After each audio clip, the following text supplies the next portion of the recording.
What it is, Must Players. Welcome to episode 10 of the Must Play podcast, a weekly podcast dedicated to all things gaming, movies, tech, and frankly, anything we want to talk about. Yeah, we're going to talk about whatever we want.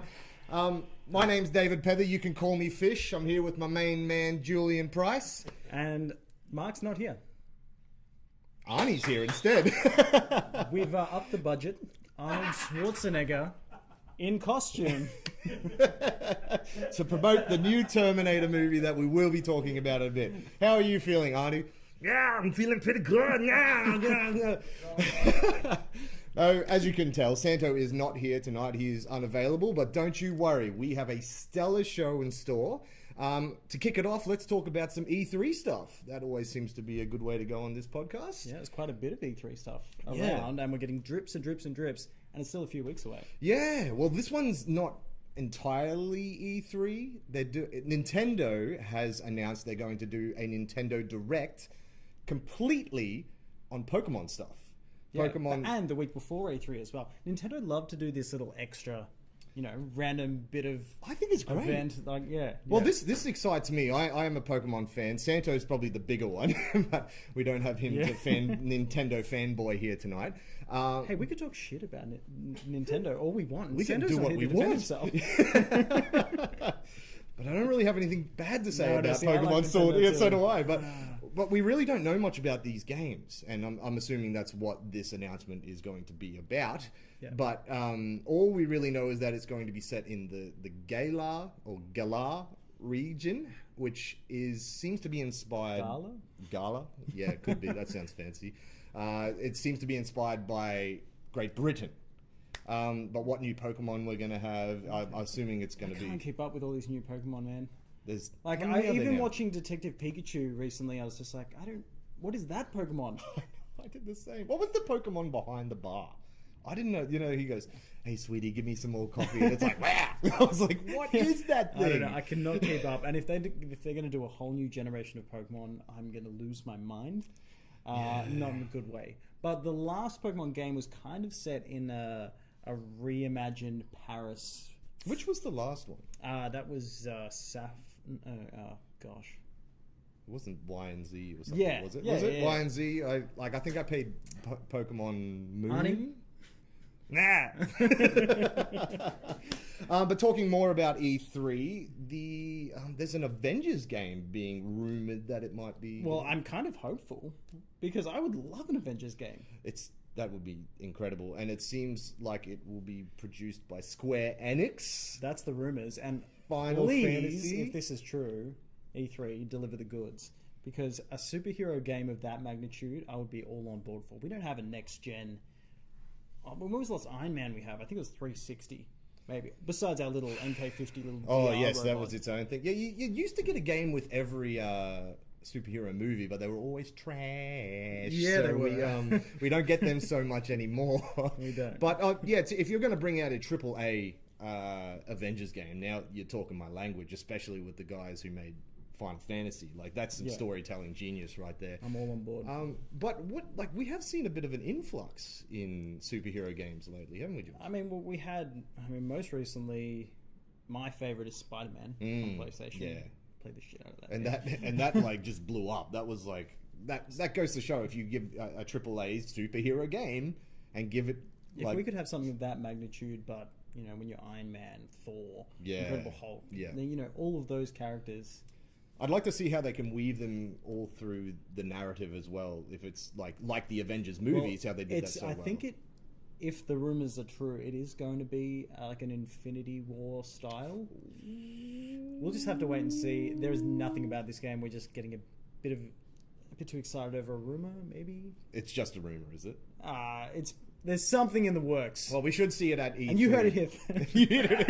You didn't, but we'll pretend that we did. The other big superhero game coming out that I'm really excited for is Marvel Ultimate Alliance 3. Oh my gosh, I loved the first one. So did I. It came out PS3, I believe it was. I think I had it on PSP. Oh, wow. Or maybe it was With the number 2. PSP? Yeah, yeah. Maybe in Ultimate Alliance 2. I had it on my PSP. But that was really cool because that was at a time where superhero games weren't really a big deal. Yeah. And it just had this huge roster of Marvel super villains and superheroes. And you could play 4-player co-op, which I really liked. Because I remember at the time there were a lot of PS3 games coming out that were, couch co-op. Yeah. And so I went out and bought a ton of controllers and always had my mates around, and we played a lot of Ultimate Alliance. So I intend to do the same thing with Ultimate Alliance. I'll be playing with 3. Now, oh my goodness. We finally have... Should I roll it? Yeah, let's roll it. We have a new Terminator trailer. Now, this is Terminator Dark Fate, which is... 2 days ago, Wait, hang on. I had this nice, simple life. Now it's a nightmare. A tech guy, come on. Alright, is that better? Okay, can you hear us now? It was a over the top of us. Arnie's not even in the trailer to give his sultry sounds to us. But this is a new Terminator movie. It's set after Terminator 2 Judgment Day, so it's gotten rid of, it's basically ignoring Terminator 3 onwards. Yeah. Which is a good and bad thing. Look, none of them ever hit the heights of T2 for me. Like Terminator 2 is nothing has. Is my second favorite movie of all time, only under Jurassic Park. But so this is huge. Like, it's a sequel to one of the greatest movies ever made. James Cameron, the original writer director of Terminator 1 and 2, has put his thoughts into the story, and he is a producer. He's not directing it. It's being directed by Tim Miller, I think, who was the Deadpool director. Okay, well, that's not a bad thing. The guy knows action. The guy knows action. So, but the biggest thing is we get Sarah Connor back.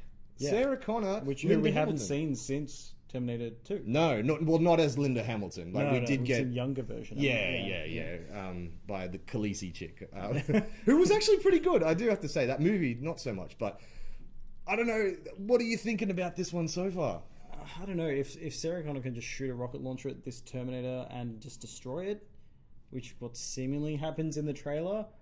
I don't know. I feel like there's got to be a bit more to that scene. Well, I think there is a bit more to that scene because earlier in that scene, you see that Terminator can clone itself. Okay. He gets a big javelin or something put through him in the truck, and he seems to make another version of himself that can operate based separate. off the metal. It was like It's like the liquid metal sort of. Yeah. It's an upgrade for the T-1000, of course. But that seems to be the biggest upgrade to the Terminator. But the Guardian in this, I'm assuming she's the Guardian, seems to be some sort of enhanced human. Yeah. Which is different for the Terminator thing. But considering this is a person coming from the future, like, we don't know what could have happened then. She's got to be from the future. Well, it has to be. Like, there's a scene of her fighting, people naked, so she's definitely come in. That's usually a thing of time travel in the Terminator I gotta do a sequence. thing again. I know, it's in black. But look, I am excited. I am excited to get this happening. Like, this is we're resetting the Terminator timeline. We've got Linda Hamilton back. We've got James Cameron back.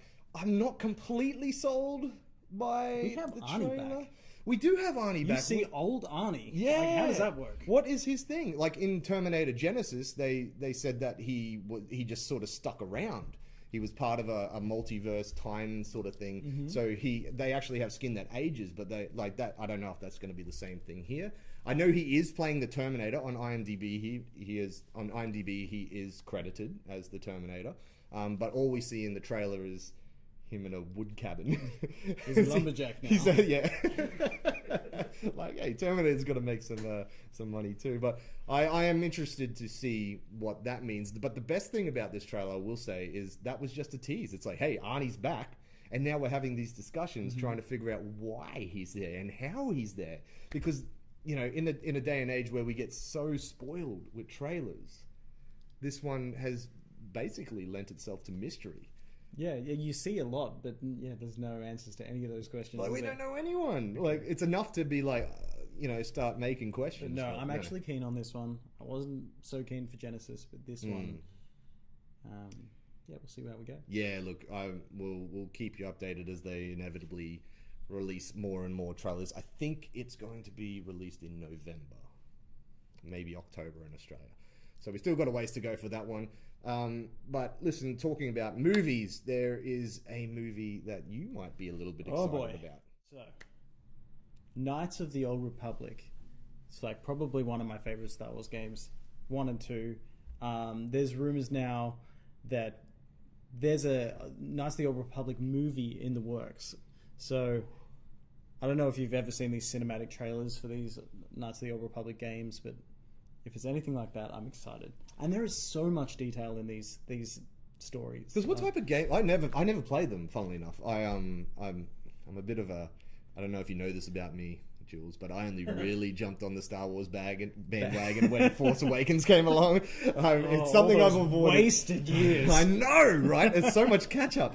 But I never played these games. Are they? What sort of games are they? They're RPG games, kind of open world because you can travel to different planets whenever you want. Yeah, They're old games, so there are boundaries. But you start off as in the first game.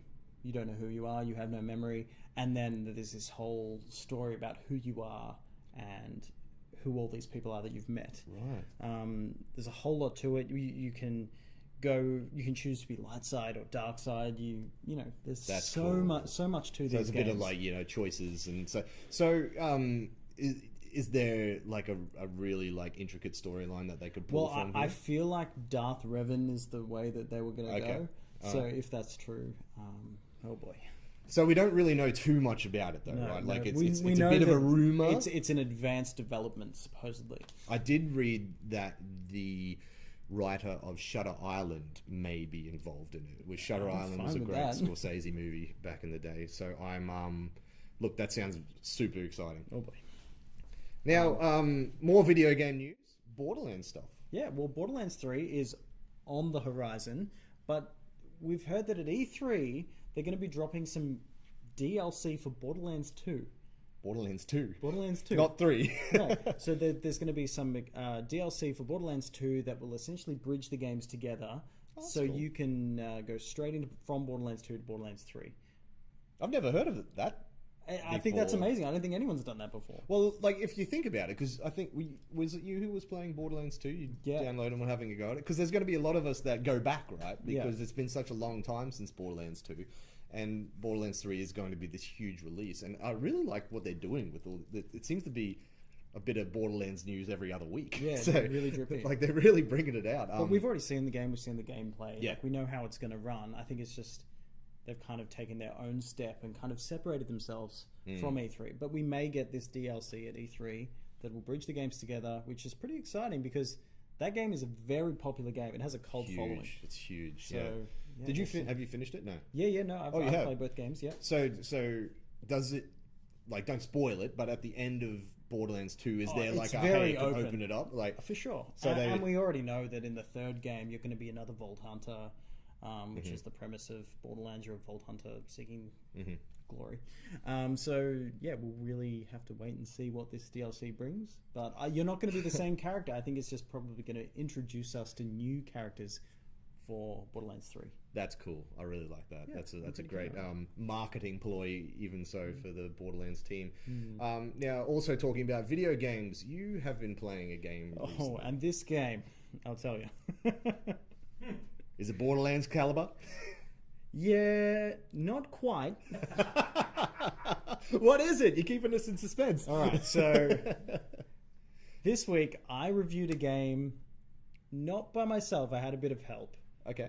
It's called Little Friends, Dogs and Cats. It's basically the new version of Nintendogs. Oh, and it's on Nintendo Switch. Like a pet simulator sort of situation. That's it. And I put together a little review with the help of my daughter Addison. So let's have a look. Let's watch it. Little Friends, Dogs and Cats. Think next generation Nintendogs. This week I took up the task of reviewing this cute and fluffy title, but I thought I'd better recruit some help. My eldest daughter, Addison. Why did you name your dog Tent? Because he was so cute and he just danced and I followed. Little Friends, Dogs and Cats is a pet simulator where you can choose a dog or a cat as your new best friend.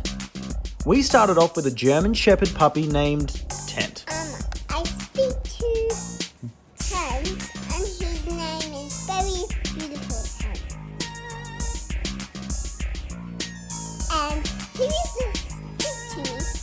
doesn't say what.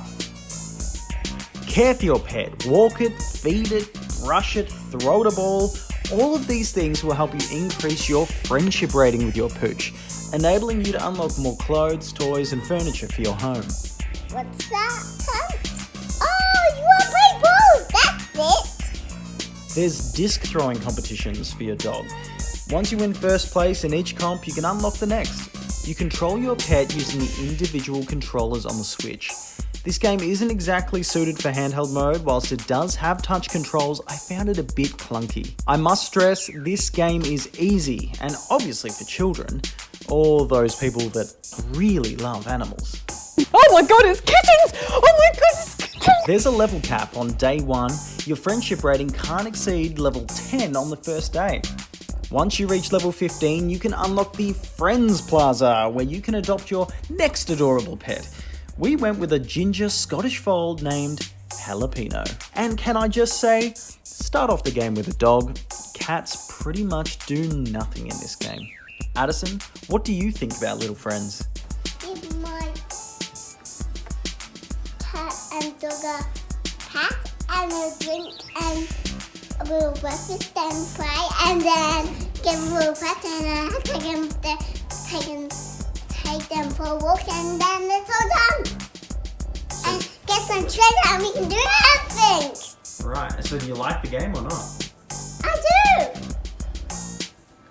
But we can come back and play it when my friends are in these. You're gonna go to your friend's house now? Yeah. Alright, bye. Get all that?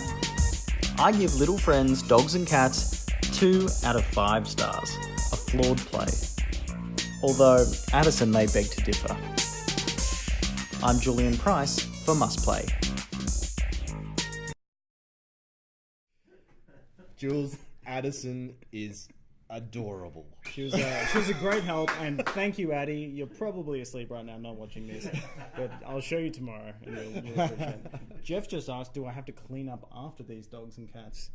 Yes, you do. Yeah, hey, it's a pet simulator, man. You got to take the good with the bad. So, not as good as Nintendo. Hey, listen, kids will love this game. It's one of those. It's not one for me. It's not one for you. Although you just said during that, oh my god, this game. Oh, look, it looked a little. You know, I liked Tamagotchi back in the day. It's cute, but you don't have to worry. Your pets aren't going to die in this game. Oh, okay. Well, that's good. Yeah, you I can feed cried them, a lot. give them a drink of water, clean up their poop. Yeah. But the poop cleanup system is basically click on this toilet icon and then it just goes, the litter tray has been cleaned. And then that's it. I There's wish it no was that animation. easy. It's disappointing. Okay? Yes. They should put an update in where you have to scoop it out. You got to be teaching these kids responsibility, man. Like, that's how it goes. I love that she called her dog Tent, by the way. Tent. What a fantastic And the dog. cat's name was Jalapeno. Jalapeno. Jules, we've got some comments We got some on comments. the feed right now. Who's talking to us? Well, Peter, in relation to the Terminator trailer, says that's how they should be, not giving anything away. Which makes Absolutely. sense. We agree. Totally. Some guy named Mark, I think. Mark, Santa Monawino? Santa Montino. Yeah. He says, wish I was there. Anyway, Delete? maybe we would block from page. Mark, we wish you were here too. We wish you were here, buddy. We do have a nice replacement, but he doesn't talk much. So. No. That terminated that. Mark, he'll be back. Yeah, that's, Next week. Anything else? Anyone else saying stuff? Rebecca has commented on the cat's name, Jalapeno, being really good. And Matt wants you to get into the mint slice. All right. Oh, Matt, Leo, he can stay there. Oh! Burned. Well, listen, that's too much mint slice. Anyway, change of pace. Okay, so we're going to go from cute and cuddly to Horror. The complete opposite end of the spectrum. still child related though. It's a toy. It's a really creepy toy. It is. There is Let's a have a new Annabelle trailer. Annabelle Comes Home is the new Annabelle film. It's the third of the standalone Annabelle movies. Have you seen any of these, Jules? No, but I feel like I need to. I don't know. Everyone just seems to talk about these films. And... Yeah, look, they're okay. The second one was a bit of a prequel. It was kind of the origins of Annabelle. That was kind of creepy. Yeah. Annabelle Creation. The first one I didn't much care for, but Annabelle in The Conjuring was terrifying. And this kind of feels like a bit of a proper sequel to The Conjuring. Where you've got Ed and Lorraine Warren, who are these like supernatural investigators of sorts, and they've got a whole room full of like haunted artifacts, basically, and they've put Annabelle in the room to keep her away from society, and it seems like Annabelle is not having any of that and has got out and is now terrorizing their 10-year-old daughter. But did it look like the kid was like, yeah, I'll open that? Yeah. Even it's like, do not open. I'm not entirely... Well, you know, kids, that's what they're going to do. They're going to get nosy, especially about creepy ass dolls. But look, it looks okay. I'm not overly excited for it. But it does, like, James Wan is involved, who is the director of The Conjuring and the Saw films. Like, so he's a bit of a horror god. But look, I don't know. Like, have you seen any of the Conjuring movies? Have you delved into any of that? No, I haven't. Well, yeah, definitely watch The Conjuring 1 and 2. They're good. Conjuring 2 was terrifying. The Nun in The Conjuring 2 was really scary. Then they made a spin-off of that movie, and it sucked. Okay. So the spin-offs haven't. I didn't realize The Nun was connected to the Conjuring films. Yeah, it is. It's a spin-off of that. But this one feels a little bit more connected to The Conjuring, so it might have a bit more weight about it. But look, we'll wait and see for that. But talking about James Wan, he's also involved in DC Universe's new TV series coming out called Swamp Thing, which is like a horror-related comic, I guess. Which I've always really liked it. Do you know much about Swamp Thing? Well, when I first saw the trailer, I thought this was a movie. It's very cinematic, isn't it? It looks like a film, but it's a TV series on the DC Universe streaming thing, which I don't really know too much about. I remember you guys talking about it getting like an announcement of it being released. Apparently, it is available in Australia. But I don't feel like they've got enough content to justify a streaming service. No, they did have... What was... the one with Nightwing and all that, and it was some TV show. Well, that's on Netflix, Titans. But I thought that was a DC exclusive, and it's on Netflix. Like, so how long is it going to be before Swamp Thing's on Netflix? Because honestly, I would get a month subscription of DC Universe to watch this Swamp Thing because it looks cool. On Netflix. Maybe I should just wait. But talking about trailers not giving away too much, this one shows a bit more swamp rather than Swamp Thing. You see a little bit of him at the end, and he's looking creepy, crawling out of the swamp. But I kind of like that. This is horror. It's mysterious. It sets the mood. I don't know. I'm pretty keen, honestly. So what is the Swamp Thing? Swamp Thing. So he's been created out. I think he's doing some. So he's a thing from the swamp. He's a thing from the swamp. Okay. he's a researcher who's working out at a bayou, and an explosion somehow mixes swamp with him, and he becomes part of the swamp. It sounds lame, but it's awesome. Alrighty. But talking more about horror, this week the film Brightburn was released. Which I was super, super, super keen for. So I went and saw it on Friday night. And was a little bit disappointed, really, to be honest. Okay. So the concept of it's really cool. It's basically, what if Superman was evil? It's not an official it's Superman got a bit of a movie. Smallville vibe It's to very it, doesn't it? Smallville. They're not being shy about who they're ripping off here. But James Gunn is involved very minimally. It's not a Guardians movie. It is a lot like his film Slither, which was another film that he did early in his career. Slither. You did? Mm-hmm. Yeah, with Elizabeth Banks as well. And it was a horror film, but I didn't love it. And this is kind of the same. Like, they're hitting a lot of horror notes, but it wasn't really scary at any point, for me at least. I didn't expect it to be scary. I just kind of imagined a really evil Superman effing shit up. Well, they're definitely going for a scary vibe, though. Like, they're setting up these scary scenes, and it's always like he's just around the corner or something like that. Yeah. But basically, the biggest disappointment for me was they kind of had all the pieces to make a really great film. and they really didn't dive into teenage angst like I think they could have, because he turns 12.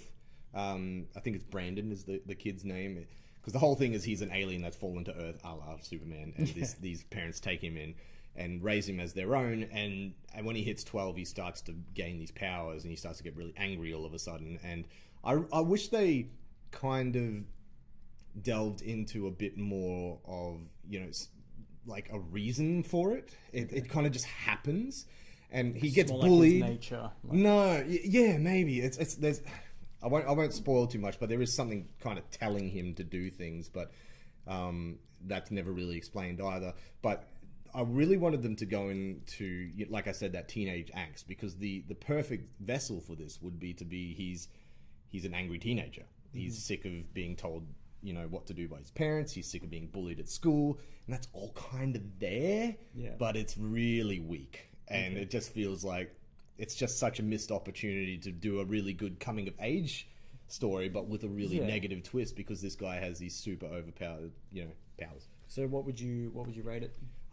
Look, I'd give it a 2.5 out of 5, the most average of average scores. So it's not a bad movie. It's not a great movie. It's like a good watch. It's a Netflix watch. So it's a wait till it comes on Netflix. Yeah, sadly. So well, that's okay. Oh man. Now, Fish, I know you've been playing this because you mentioned it last week. Yes. And I know you're a big Sonic fan, although you've kind of gone on the other team today. Yeah, I've sold out, haven't I? I do have a kart game shirt it's on. Something. It's kind of the game that I think this game wants to be, and they're not quite. But Team Sonic Racing, I have been playing it the last week. We were lucky enough to get a review code of that one, so I've been putting in the hours, and look, I've been enjoying it. I have enjoyed it. It's not Mario Kart. Let's get that out of the way. Mario Kart is I don't think anything can be Mario Kart. Right, it's the even kart Crash game. Team Racing that's coming out. It's not going to be Mario Kart. I'm always surprised that these licenses do try to do the kart thing. It's like good. Anyway, but look, the biggest thing that it has going for itself is the team racing aspect. But I've put together a little package, so let's roll the review. Let's have a look. Although at first glance, this game may look like just a Mario Kart clone, Team Sonic Racing has quite a bit more to offer. The major difference being the team racing aspect. Instead of just racing for first place, players can now compete as part of a team, in a cooperative experience that sees the characters earning points that are tallied up for potential victory by working together in a race. This adds a certain amount of strategy to the tired kart racing genre that I've never seen before. The other difference I found with Team Sonic Racing was the level design. Where Mario Kart's tracks feel very enclosed, Team Sonic Racing boasts wide open raceways that are surrounded by beautiful locales. The racing feels fast and furious, accompanied by some fun power-ups, or wisps as they're called here. You never know what's going to happen in a race. Being a huge Sonic fan myself, it's great to be able to race as the famous Blue Hedgehog, his buddies Tails and Knuckles, and even to strap in as the big bad of the universe, Dr. Eggman. And I love the way the characters interact with each other during a race. There are plenty of game modes to choose from. Outside of the team racing, you will see your racing staples, like single races and Grand Prix, as well as special demolition races or the frustrating drift challenges, though you'll find you'll probably stick to the team races. Although all this is a lot of fun, at the end of the day it is just another kart game. I'm not sure if there is a whole lot to bring you back. After a couple of hours of play, I felt like I'd played enough. A great time to be had playing with friends though. 3 out of 5 stars, a good play.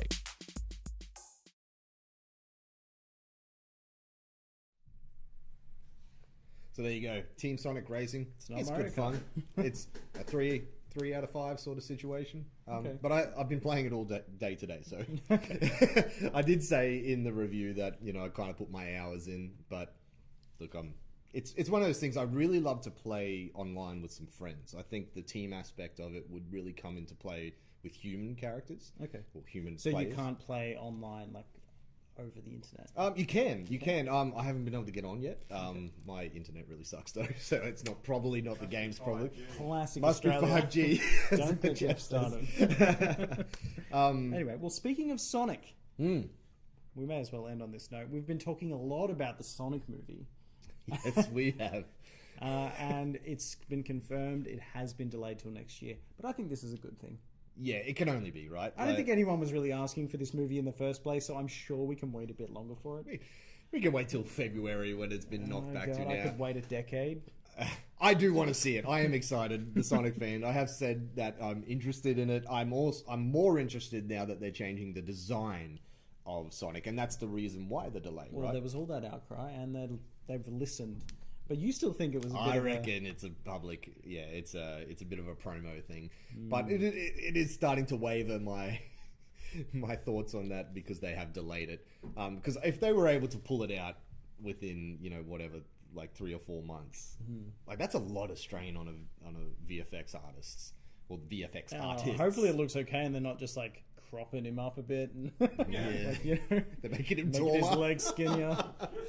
No, I think he's going to come out good. I'm really excited to see the design. I hope they go more to the classic Sonic design with the. Well, I hope so too. I think it's the only way to do it. And if they don't, then it's just going to be a waste of their time. Yeah, totally. So. Now we got a few more comments on the feed. We've got a few. We've got a few. When is Mark coming back? No one has said anything about. No one wants to know. I think Mark said that, didn't he? Kale says Mark looks good tonight. He's a bit quiet though. Get to the chopper.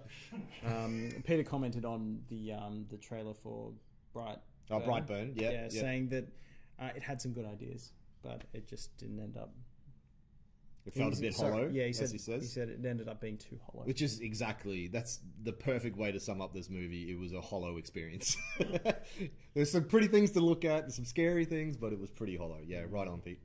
Anyway, well, what else have you been watching? What have you been playing? Look, I've mainly been on the Team Sonic Racing thing and watching all these trailers that have been coming out. But I did watch a movie with Jared Butler in it the other day called The Vanishing. Yeah, and I watched the same movie. What, really? I actually watched it last night. No, you didn't. Yeah, I watched it last night. That's so funny because I was watching and I'm like, nobody is ever going to see this movie. I hired it. Darcy and I hired it, and I'm like, we'll just try it. That's exactly what I was home alone. My girlfriend was away for work, and I thought, this looks like a fun movie. So it's basically a movie about 3 lighthouse keepers who go missing. And apparently it's based on a real story. Based on true events, it says at the start. They never found in real life. They never found. No, so I guess this is the theory on what happened and why they went missing. Yeah, there's no actual truth behind it, but it's just. I read into after the film as well. There's a whole lot of detail into this diary that they had. There's a storm on the island, and then they checked records back. But there was no actual storm. They just written there was a storm. Oh, anyway, was so all there's that a whole stuff lot in the of movie? cryptic stuff that there wasn't in the film. We won't spoil it, I guess. I didn't rate it highly, but I actually kind of felt a bit depressed when it finished. I'm not going to spoil it because it's only just been released on DVD. I don't think it was in the cinemas. No, I didn't see it in cinemas. But you're it was right, on iTunes. He's a pretty well known face in Hollywood, but pretty good. Acting pretty good performances, but I don't know. It was actually a bit of a struggle for me to get through. Don't go into it thinking, "Oh, a mystery about lighthouse." No. That's what I was hoping, but anyway. That's what I was hoping for as well. I just read the little synopsis. I'm like, "Oh yeah, cool."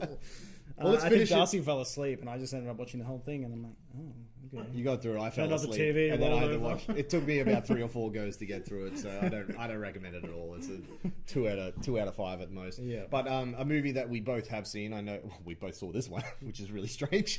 I think we're the 2 people in the world who watched The Vanishing. Aladdin. I saw it on Monday. Yeah, I seen it on Sunday. So Santo did a review on it last week. He was pretty chuffed by it. He was very a glowing review, and I think I backed that. Absolutely. It was one of the funnest movies I've seen in a long time. And like Santo, Aladdin was my childhood Disney movie. I know every sound of that movie, every frame of that movie. Yeah. And look, you go into it, and I think Santo put me in the right state of mind going into it, because it was like, definitely agree, look, it's not the original. They are very faithful to the original. They weren't trying to be the original. No, which is good. But I have to say, the minute I heard the first soundbite, like the first bit of score that, like, as it's leading into Arabian Nights. Yeah. I was like, I'm in. Yeah. I'm totally in. I did find the whole starting sequence where you were introduced to the actor playing Aladdin, it was a little bit cheesy. But it's Disney cheesy, so it can be forgiven. Yeah. Like, he's not the greatest actor, but like he's close enough, and he sounds like him to a certain point. Like Santo said, he doesn't quite hit the notes of the guy in the animation. That's fair. But the actress who plays Jasmine, she is outstanding. So she was good. also the Pink Ranger in the Power Rangers. I did know that. I read Yes. that on IMDb. I will have to say my favorite song from Aladdin is that "Got to Keep One Jump." One jump ahead of the dirt. I didn't like that one. That was the only one I didn't like. I wasn't feeling it. I respect it. Disney, They I'm sorry. Because when I was there, I was like, oh, I don't know. But Will Smith as the genie nails it. He did a fantastic job. Yeah. I must have looked like the biggest idiot in the cinema, because the moment that he started and they started doing Friend Like Me and all that sort of stuff, I had a big goofy ass smile on my face, and I was looking at all the people that I was there watching it with, and they all had goofy big ass smiles on their faces.